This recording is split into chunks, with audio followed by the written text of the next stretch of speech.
Assalamualaikum warahmatullahi wabarakatuh. Perkenalkan, nama saya Aulia Ramadhani dengan NIM A121 2510015. Saya dari program studi pendidikan bahasa Inggris akan membawakan hasil resume yang saya buat berdasarkan materi dari kelompok 2 tadi yang presentasi, yaitu demokrasi Indonesia. Yang pertama adalah definisi dari demokrasi Pancasila. Demokrasi Pancasila adalah sistem kedaulatan rakyat di Indonesia yang dijalankan berdasarkan nilai-nilai dan prinsip-prinsip Pancasila dengan mengutamakan musyawarah mufakat, kekeluargaan, gotong royong, serta menjamin keadilan sosial dan hak asasi manusia sesuai dengan Konstitusi Undang-Undang Dasar 1945. Selanjutnya adalah kedaulatan rakyat.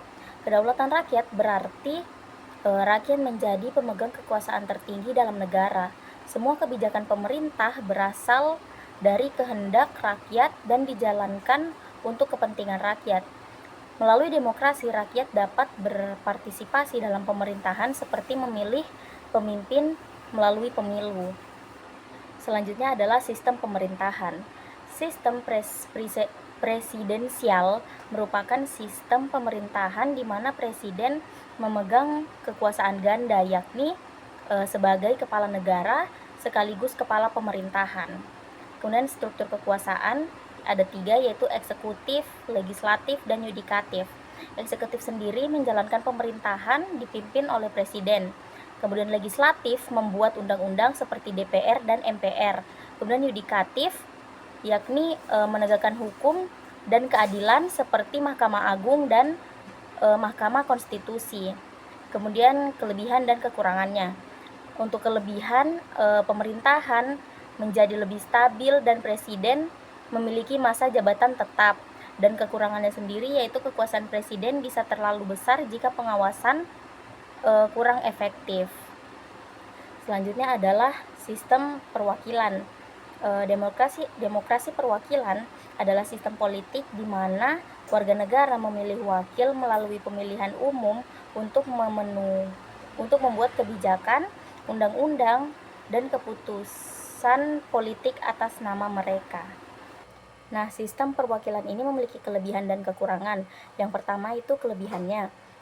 Kelebihan yang pertama yaitu memudahkan pengambilan keputusan dalam negara besar.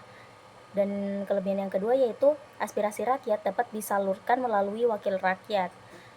Kemudian selanjutnya adalah kekurangannya. Yang pertama, wakil rakyat terkadang tidak sepenuhnya mewakili kepentingan rakyat.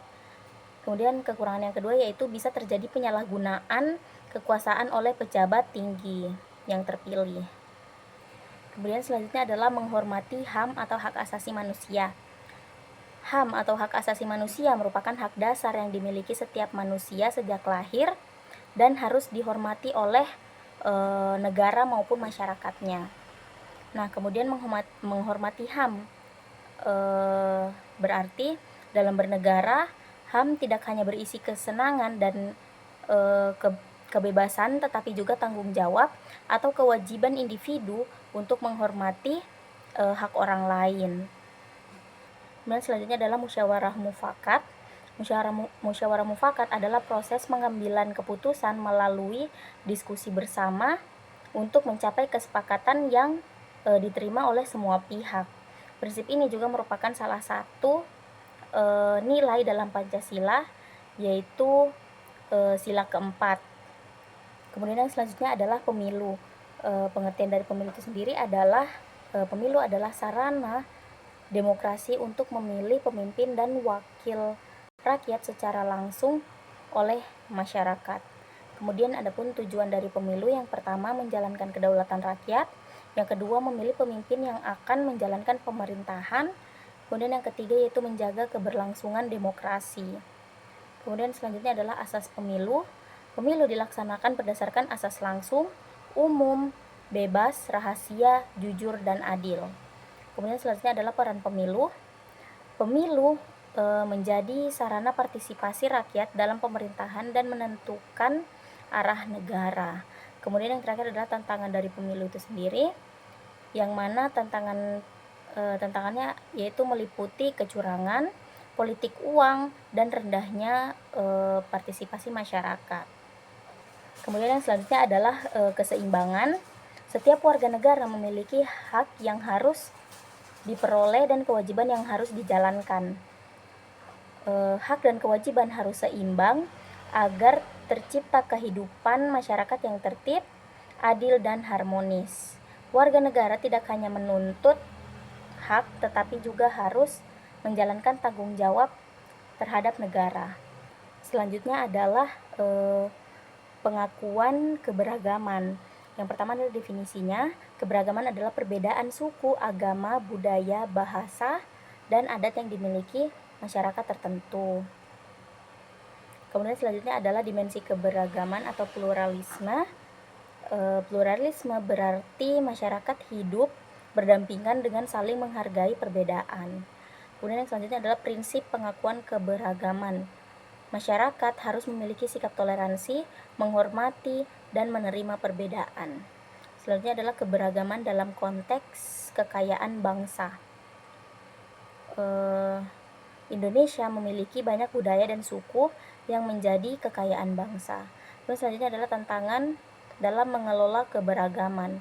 Perbedaan dapat menimbulkan konflik jika tidak disertai sikap toleransi dan persatuan. Kemudian yang terakhir adalah mengenai checks and balance. Checks and balance adalah sistem pengawasan dan keseimbangan antar lembaga negara untuk mencegah penyalahgunaan kekuasaan. Nah, penerapan di Indonesia ini ada eksekutif versus legislatif, yang mana saling mengawasi dalam pembuatan dan pelaksanaan kebijakan. Kemudian yang kedua ada yudikatif versus legislatif dan eksekutif, yaitu lembaga peradilan mengawasi agar hukum dijalankan dengan adil. Kemudian tujuan utamanya yaitu menciptakan pemerintahan yang adil, seimbang, dan demokratis. Saya pikir itu saja yang dapat saya sampaikan. Mohon maaf bila ada salah kata. Saya akhiri. Wabillahi taufiq wal hidayah. Wassalamualaikum warahmatullahi wabarakatuh.